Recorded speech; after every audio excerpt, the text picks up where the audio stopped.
హల్లెలూయా. దేవుని పరిశుద్ధ నామానికి స్తోత్రం కలుగునుగాక. ఈ మంచి ఉదయకాల సమయం దేవుని మాటలు వింటున్న మీ అందరికీ కూడా నా హృదయపూర్వకమైనటువంటి వందనాలు. ఎలా ఉన్నారు? మీరు, మీ కుటుంబాలు, మీ బిడ్డలు క్షేమంగా ఉన్నారా? దేవుని మహాకృప మీకు, మీ కుటుంబాలకి తోడై ఉండును గాక.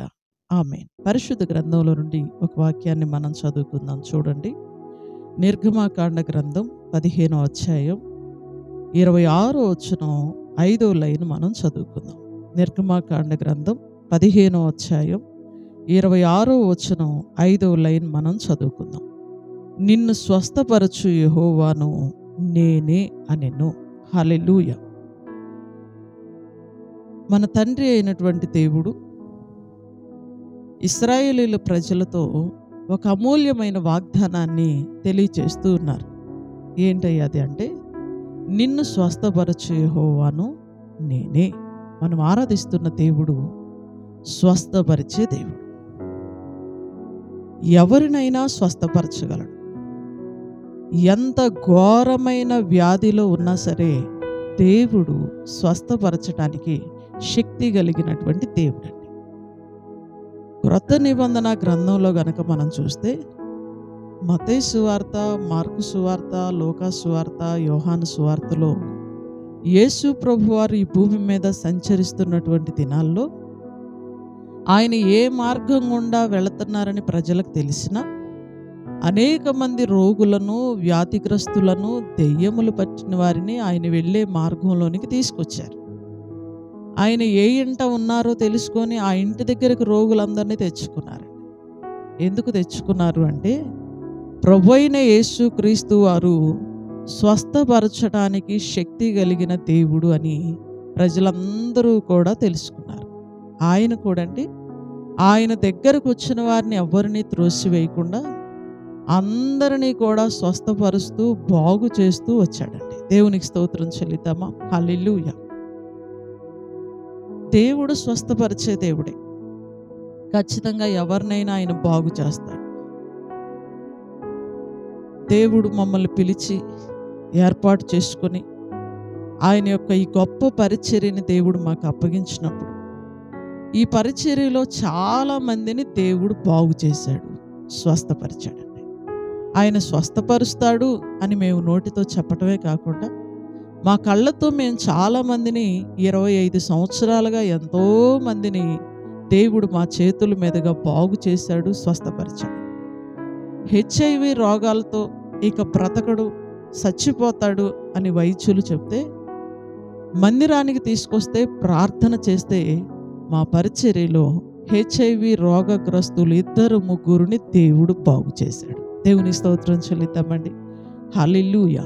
అందుకే ఆయన స్వస్థపరచడానికి శక్తి కలిగిన దేవుడు అని నేను ధైర్యముగా చెప్పగలను.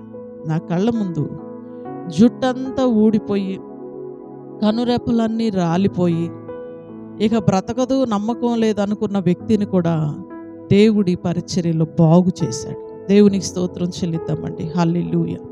ఈరోజు యూట్యూబ్లో వచ్చిన తర్వాత చాలామంది స్వస్థతలు లేవని, స్వస్థతలు జరగవని, ఒకవేళ జరిగితే ఇప్పుడు జరిగించండి చూద్దామనే విమర్శలు చాలా మనం వింటూ ఉన్నామండి. కానీ దైవ చిత్తంలో ఎవరిని బాగు చేయాలో, ఎవరిని స్వస్థపరచాలో ఆయన నిర్ణయంలో ఉంటుందండి. వారిని మాత్రమే దేవుడు బాగు చేస్తాడు. మా పరిచర్యలో ఒక తల్లి క్యాన్సర్ గడ్డ చేత పీడించబడుతుంది. తన భర్తను అడిగింది, ఆపరేషన్ చేయాలన్నారు, కొంత డబ్బు కావాలి అని. తన భర్త చెప్పాడు, నా దగ్గర డబ్బు లేదు, నీ తల్లిదండ్రుల దగ్గరికి వెళ్ళి చూపించుకోవాలి. తల్లిదండ్రుల దగ్గరికి వెళ్ళి అడిగింది, నాకు డబ్బు కావాలి, ఈ క్యాన్సర్ గడ్డకు ఆపరేషన్ జరగాలని వైద్యులు చెప్పారు అని. ఆ తల్లిదండ్రులు చెప్పారు, నీకు వివాహం జరిగింది, నీకు భర్త ఉన్నాడు, ఆయనే చూసుకుంటాడు, మాకు సంబంధం లేదు అని ఆ తల్లిదండ్రులు చెప్పారు.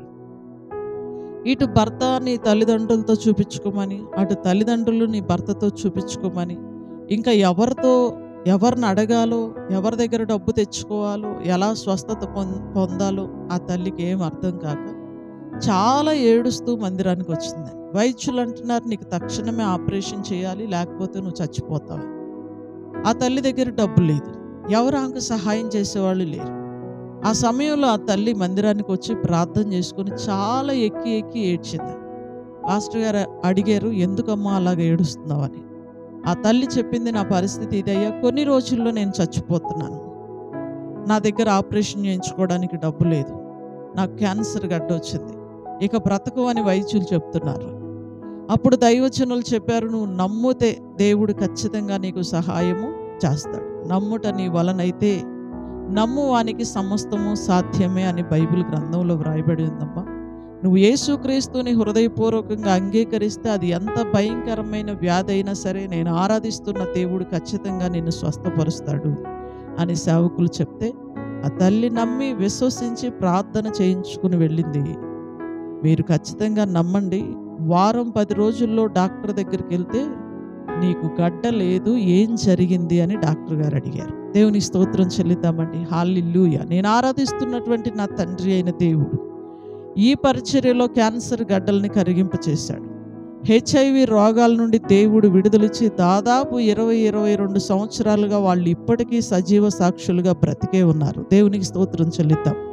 హల్లెలూయా. నేను ఆరాధిస్తున్న నా తండ్రి అయిన దేవుడు స్వస్థపరచడానికి శక్తి కలిగిన దేవుడు.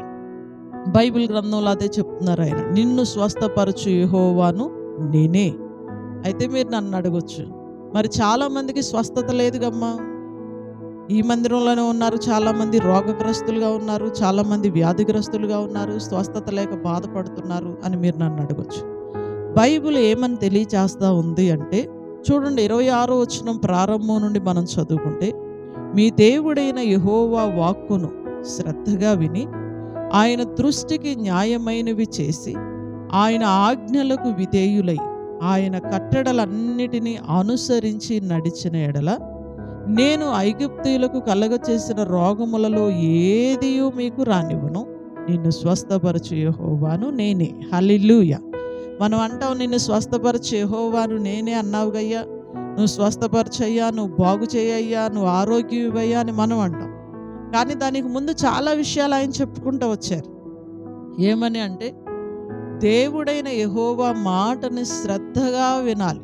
ఈ వాక్యంలో దేవుడు ఏదైతే బోధిస్తున్నాడో, ఏదైతే హెచ్చరిస్తున్నాడో, ఏదైతే గద్దిస్తున్నాడో, ఏదైతే బుద్ధి చెప్తున్నాడో ఆ మాటలన్నిటినీ కూడా శ్రద్ధగా వినాలి. ఆయన దృష్టికి న్యాయమైనవి చేయాలండి. అన్యాయంగా ప్రవర్తిస్తాం, అవినీతిగా ప్రవర్తిస్తాం, ఎదుటివారిని మోసం చేస్తాం, లంచాలు తీసుకుంటాం, ఎదుటివారి సొమ్ము పోగేసుకుంటాం అంటే రోగానికి స్వస్థత లేదండి. న్యాయమైనవి చేయాలి, దేవుని దృష్టికి న్యాయమైనవి చేయాలి. మూడవదిగా ఆయన ఆజ్ఞలకు కట్టడలకు విధేయులై ఉండాలండి. దేవుడు ఏదైతే చేయొద్దని చెప్పాడో, ఏదైతే చేయమని చెప్పాడో, కొన్ని ఆజ్ఞలు ఉన్నాయి, కొన్ని కట్టడలు ఉన్నాయి. క్రైస్తవ్యం అంటే వచ్చి దండం పెట్టుకొని పోయేది కాదండి. ఇది ఒక బాలింత పద్యం లాంటిది. పాపం చేయకూడదు, పరిశుద్ధంగా బ్రతకాలి, ఆజ్ఞ. ఎదట వారిది ఆశించకూడదు, కష్టార్జితం మీదే ఆధారపడాలి, ఆజ్ఞ. కట్టడలండి ఇవన్నీ కూడా వీటిని పాటించాలి. పరిశుద్ధంగా బ్రతకాలండి, యథార్థంగా బ్రతకాలి, తల్లిదండ్రులను ప్రేమించాలి, తల్లిదండ్రులను సన్మానించాలి, అబద్ధాలు ఆడకూడదు, మోసాలు చేయకూడదు, అన్యాయాలు చేయకూడదు, దగాలు చేయకూడదు, పొరుగు అనేది ఏది ఆశించకూడదండి. ఇవన్నీ కూడా దేవుని ఆజ్ఞలు, కట్టడలు. ఈ ఆజ్ఞలన్నిటినీ ఏం చేయాలి అంటే వాటికి విధేయులై ఉండాలి, లోబడాలి. ఆయన కట్టడలన్నిటినీ అనుసరించి నడవాలి. ఈ 3 చేయాలండి. దేవుని మాటలు శ్రద్ధగా వినాలి, ఆయన దృష్టికి న్యాయమైనయే చేయాలి, ఆయన ఆజ్ఞలకు విధేయులై ఉండాలి. ఈ 3 మనం చేస్తే దేవుడు ఏం చేస్తాడయ్యా అంటే, ఐగుప్తీయులకు కలగచేసిన రోగాల్లో ఏదియూ రానీయక నిన్ను స్వస్థపరుస్తాడు. దేవునికి స్తోత్రం చెల్లిద్దామా. హల్లెలూయా. ఇశ్రాయేలీయులు ప్రజలందరూ ఐగుప్తు దేశంలోనే ఉన్నారు. ఐగుప్తీయులందరికీ భయంకరమైన రోగాలు, జబ్బులు వచ్చి చచ్చిపోయారు. కానీ ఇశ్రాయేలీయులకి ఆ రోగాలు రాకుండా దేవుడు ఆ దేశంలో ఉన్నప్పటికీ వారందరినీ కూడా దేవుడు కాపాడి స్వస్థతనిచ్చి ఆరోగ్యాన్ని ఇచ్చాడు. ఈ ఉదయకాల సమయం దేవుని మాటలు వింటున్న ప్రియ సహోదరుడా, ప్రియ సహోదరి, నువ్వు ఏ వ్యాధిలో ఉన్నా సరే, నేను ఆరాధిస్తున్న నా తండ్రి అయిన దేవుడు నిన్ను స్వస్థపరచడానికి శక్తి కలిగిన దేవుడే. మరణపు పడకలో నువ్వు పడి ఉన్నా సరే, నేను ఆరాధిస్తున్న నా తండ్రి అయిన దేవుడు మరణపు పడకలో నుండి కూడా నిన్ను పైకి లేపటానికి ఆయన శక్తి కలిగిన దేవుడు.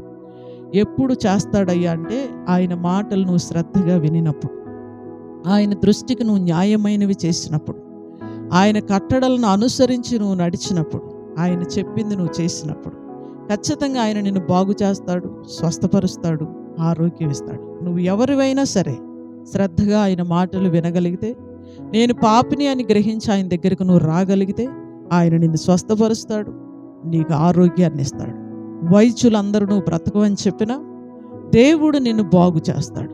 నువ్వు నమ్మితే గొప్ప కార్యాన్ని దేవుడు నీ జీవితంలో చేస్తాడు. నేను ఆరాధిస్తున్న నా తండ్రి అయిన దేవుడు స్వస్థపరచడానికి శక్తి కలిగినటువంటి దేవుడు. ఈ ఉదయకాల సమయం దేవుని మాటలు వింటున్న మీ అందరికీ కూడా ఆయన ఇచ్చే స్వస్థత కలుగును గాక. ఆమేన్. ప్రార్థన చేసుకుందాం. సర్వోన్నతుడైన మా తండ్రి, సర్వాధికారివైన మా ప్రభువా, సమస్తాన్ని చేయుటకు శక్తి కలిగిన నా యేసయ్య, నీ ఘనమైన శ్రేష్టమైన నామానికి వందనాలు, స్తుతులు, స్తోత్రాలు చెల్లిస్తూ ఈ మంచి ఉదయకాల సమయం నీ బలమైన వాగ్దానం ద్వారా మాతో మీరు మాట్లాడినందుకు వందనాలు. నిన్ను స్వస్థపరచు యెహోవాను నేనే అని మీరు చెప్పారు. అవునయ్యా, నువ్వు స్వస్థపరచడానికి శక్తి కలిగిన దేవుడు అయ్యా. ఎంత ఘోరమైన వ్యాధిలో బాధలో ఏ వ్యక్తి పడి ఉన్నా సరే ఖచ్చితంగా వారిని నువ్వు స్వస్థపరచగలవు, బాగు చేయగలవు. బైబిల్ గ్రంథంలో కూడా ఎంతోమంది విడుదల పొందారు, స్వస్థత పొందారు, ఆరోగ్యాన్ని పొందుకుని వెళ్ళారయ్యా. నువ్వు స్వస్థపరిచే దేవుడివే. అయితే మేము 3 చేయాలి. నీ మాటలు శ్రద్ధగా వినాలి, నీ దృష్టికి న్యాయమైన చేయాలి, నీ ఆజ్ఞలను అనుసరించి నడవాలి. అట్టి విశ్వాసాన్ని, భక్తి జీవితాన్ని నీ మాటలు వింటున్న ప్రతి బిడ్డకి మాకు మీరు అనుగ్రహించండి. ఈ రోజంతా నీ కృపాసన్నిధి ప్రతి బిడ్డకి తోడుగా ఉంచండి. అందరి ప్రయాణాల్లో తోడుగా ఉండండి, రాకపోకల్లో మీరు తోడుగా ఉండండి. ఏ కీడు ఏ కుటుంబాన్ని అంటకుండా మీరు కాపాడండి. ఏ దుష్టుడికి, దుష్ట శక్తులకు ఎవరి మీద అధికారం లేకుండా మీరు కాపాడండి. మా ప్రాంతంలో ఉన్నటువంటి మంచి వ్యాపారస్తులందరినీ కూడా దీవించండి. ఆరోగ్య క్షేమాలు ఇచ్చి ప్రతి బిడ్డని దీవించి ఆశీర్వదించమని నజరేయుడును శక్తి కలిగిన యేసుక్రీస్తు వారి అతి శ్రేష్టమైన నామములో ఈ ప్రార్థన మనవులు అడిగి వేడుకొంచున్నాము తండ్రి. ఆమేన్. హల్లెలూయా. God bless you. దేవుడు మిమ్మల్ని దీవించును గాక. అందరికీ వందనాలు. తిరిగి రేపు ఉదయకాల సమయం ఇదే సమయానికి మరలా మనం కలుసుకుందాం. దేవుని మహాకృప మీకు తోడై ఉండును గాక. ఆమేన్. Praise lord.